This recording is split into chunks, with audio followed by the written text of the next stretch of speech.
ఈరోజు మనము లేడీస్లో ఓవ్యులేషన్ అయిందా లేదా అని తెలుసుకోవడానికి టెస్ట్స్ అనేటివి ఎలా ఉంటాయనేది చెప్దాము. హాయ్ వ్యూవర్స్, నమస్కారం. నేను doctor Sunitha, fertility consultant, 49 clinic, Tirupati.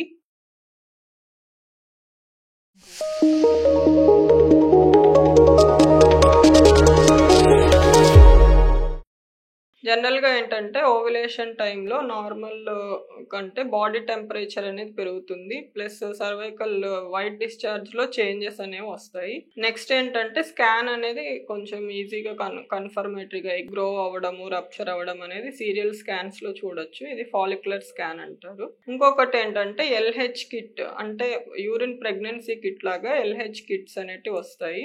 So దీంట్లో ఎల్హెచ్ లెవెల్స్ అనేది డిటెక్ట్ చేస్తాం అనమాట. ఇది around 8th day to 16th day అలా రెగ్యులర్ సైకిల్స్ ఉన్న వాళ్ళు, లేదు ఎక్స్పెక్టెడ్ డేట్కి ఒక 14 to 10 డేస్ ముందర నుంచి సీరియల్గా చూసుకున్నట్టయితే ఎల్హెచ్ హార్మోన్ అనేది రైజ్ అయిందా లేదా అనేది డార్క్ పింక్గా కనిపిస్తుంది అనమాట. సో దీన్ని ఎల్హెచ్ కిట్ అంటాము. Thank you.